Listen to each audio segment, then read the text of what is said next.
I still remember the exact moment everything started falling apart.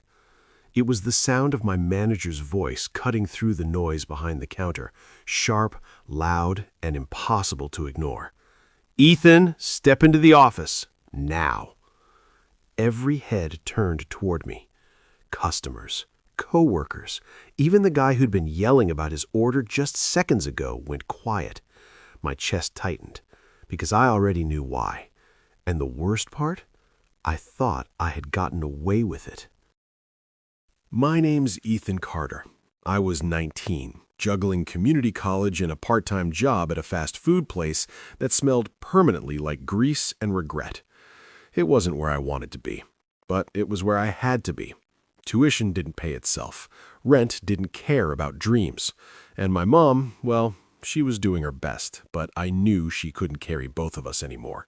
So I worked. Late shifts, weekend doubles, holiday hours, the kind of schedule that eats your life piece by piece. The place itself, chaos. Orders constantly piling up, screens flashing red, customers snapping fingers like we were servants instead of people. And then there was Trevor, assistant manager, early 30s. The kind of guy who smiled just enough to seem decent, but never enough to actually be kind. He watched everything. And I mean everything. How long did that order take? Why are you standing still? Smile more, Ethan. Customers noticed that. Yeah, they noticed, especially when they were screaming at us. Still, I pushed through, because I had something to prove. To my mom, to myself, that I wasn't stuck here forever. And for a while, I was doing okay.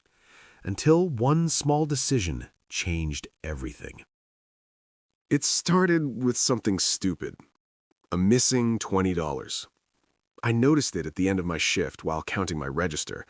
I checked again, then again, still short. My stomach dropped. "Hey, Trevor?" I called, trying to keep my voice steady.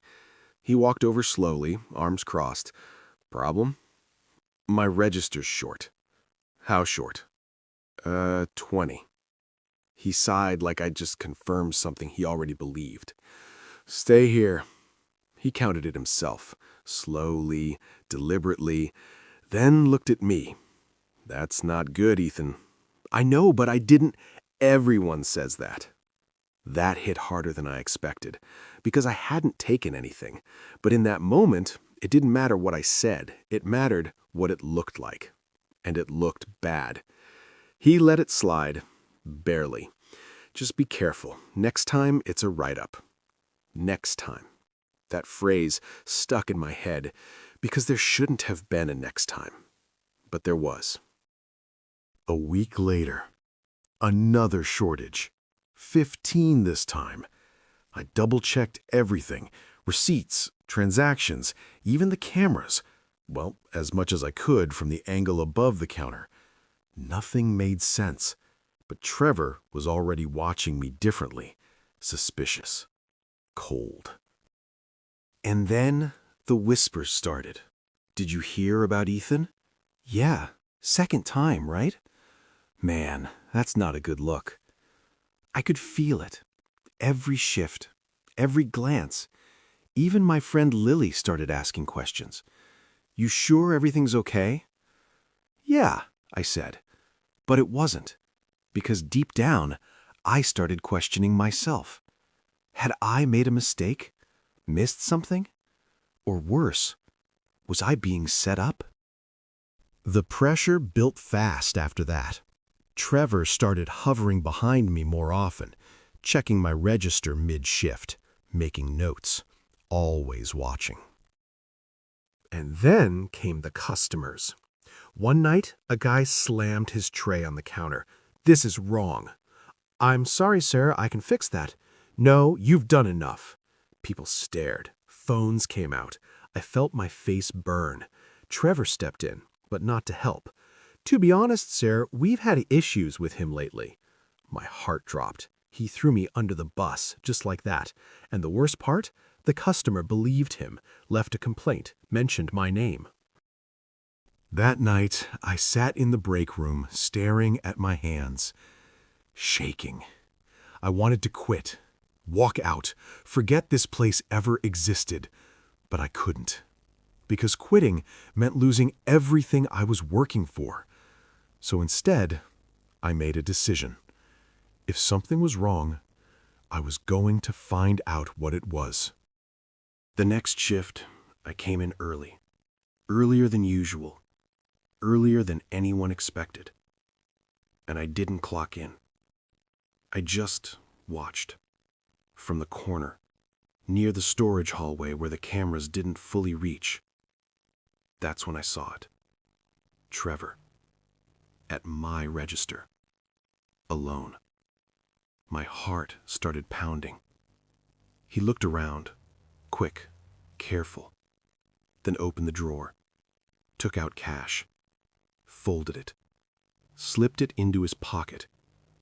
My chest tightened so hard I thought I couldn't breathe. No way. I stayed frozen, watching, waiting. He closed the register and walked away like nothing happened. Like it was normal.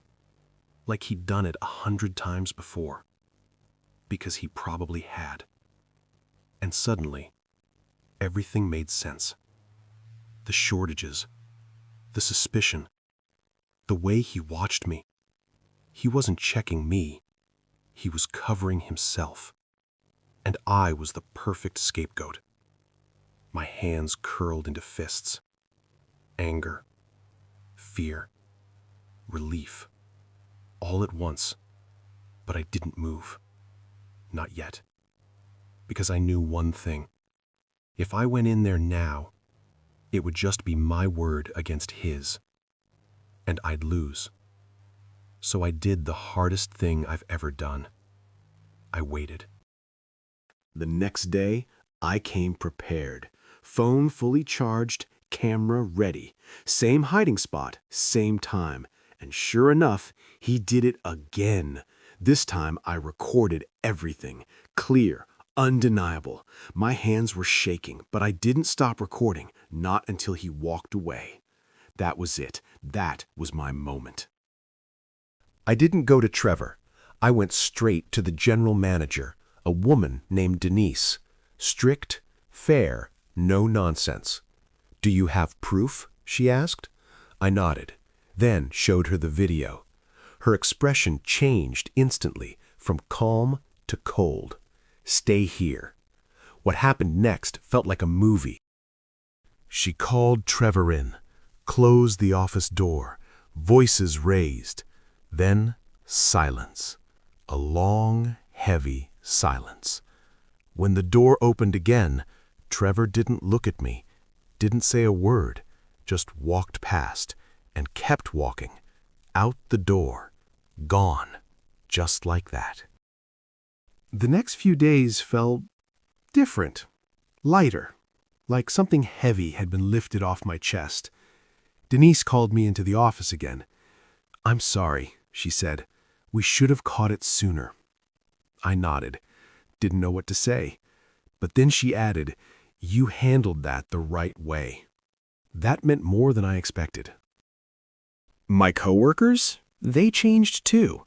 The whispers stopped. The looks softened. Even Lily smiled differently. "Told you something felt off," she said. And for the first time in a while, I smiled back. Not because everything was perfect, but because I proved something. Not to them, to myself. That I wasn't weak. That I wouldn't just take the blame for something I didn't do. That even in a place like that, I had a voice. Looking back now, I realize how close I came to giving up. To walking away.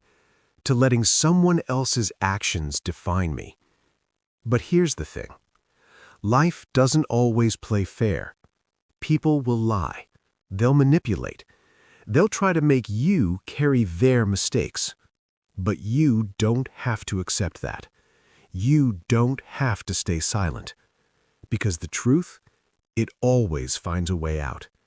And when it does, it changes everything.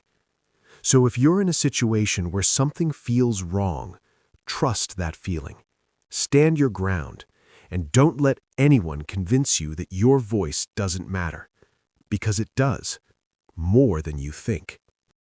If this story hit you in any way, take a second to hit that like button. It really helps more people see stories like this. Share this with someone who might need a reminder to stand up for themselves. And if you want more real, gripping stories like this, don't forget to subscribe and join the journey. The shift ends, but the stories never do. Every smile hides a struggle, every word a story. Hit subscribe and see the human side of work. Thank you for watching.